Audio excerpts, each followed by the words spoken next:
ते मागले जे आमदार होते यांच्या कामगिरीवर आपण कसं बघताय?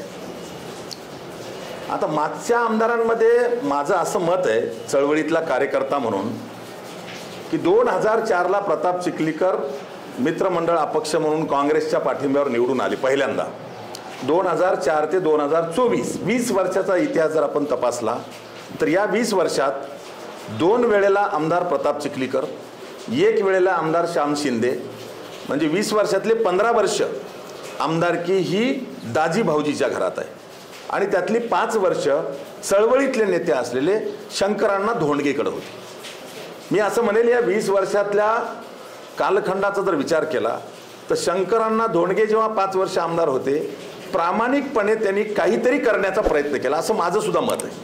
कारण चळवळीत काम करणारा माणूस हा नक्कीच धडपडत असतो आणि इरिगेशनच्या माध्यमातून किंवा सिंचनाच्या माध्यमातून काहीतरी नवीन करावं किंवा नवीन वैद्यकीय सुविधा आणाव्यात किंवा रस्ते काही नवीन करावेत हा प्रयत्न तुलनेने 20 वर्षातल्या 4 आमदारांच्या काळातला जर विचार केला तर तुलनेने शंकरांना धोंडगेंनी थोडंफार का होईना विकासाचा प्रामाणिक प्रयत्न केलेला आहे.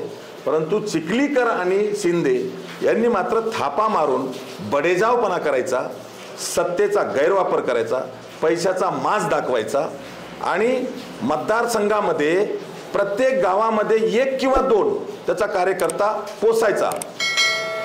त्याला टेंडर द्यायचे, कॉन्ट्रॅक्ट द्यायचे, बोगस कामं बिलं उचलायला लावायचे आणि तो पोसायचा. असे गावागावात 1 किंवा 2 असे बोके पोसायचे आणि गाव वेटीला धरायचं. असं करून इथं येताना सुद्धा गाड्यांचा ताफा घेऊन यायचं. पुढं पोलीसची गाडी, मध्ये 10-20 गाड्या, पाठीमागं पोलीसची गाडी. हा सत्तेचा माज आहे. असं काही कायद्यात तरतूद नाही की माजी खासदाराला 2-2 गाड्यांच्या पोलिसांचा ताफा द्यावा, हे काही कुठल्या नियमात नाही. पण हा सत्तेचा माज आहे आणि जनता उघड्या डोळ्यांनी बघते. जनतेला उलटी येण्याची वीट होते. हे बघून एक काळ होता की त्यांना हे पचलं किंवा त्या दबावाखाली लोक राहिले.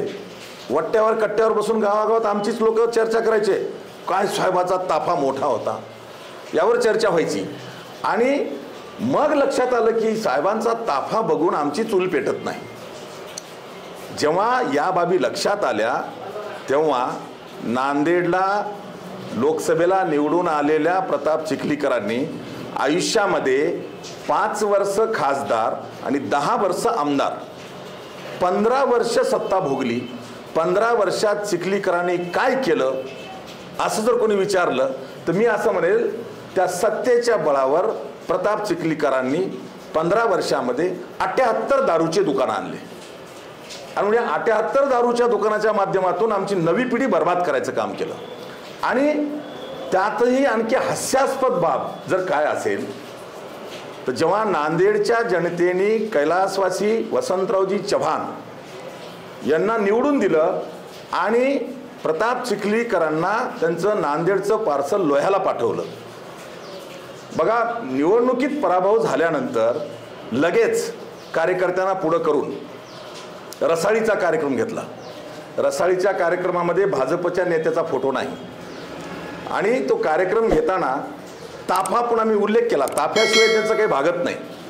आणि त्याहीपेक्षा जर हास्यास्पद काय असेल तर मी उल्लेख केला की 15 वर्षाच्या कारकिर्दीत प्रताप चिखलीकरांनी 78 दारूची दुकानं आणले आणि त्या दारूच्या पैशावर स्वतःचा लोहा आणि कंधार मतदारसंघात वाढदिवस साजरा करताना डिजिटल बॅनर लावले किंवा कमानी लावल्या मी समजू शकतो. वाढदिवस कोणी साजरा करावा, काही गैर नाही.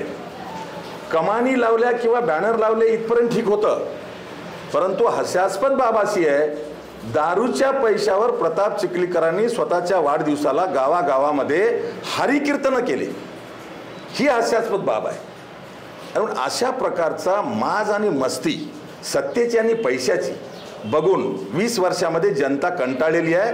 माझा विश्वास आहे गावागावात आणि वाडी तांड्यात या दाजी भाऊजीला पाय सुद्धा कोणी ठेवू देणार नाही.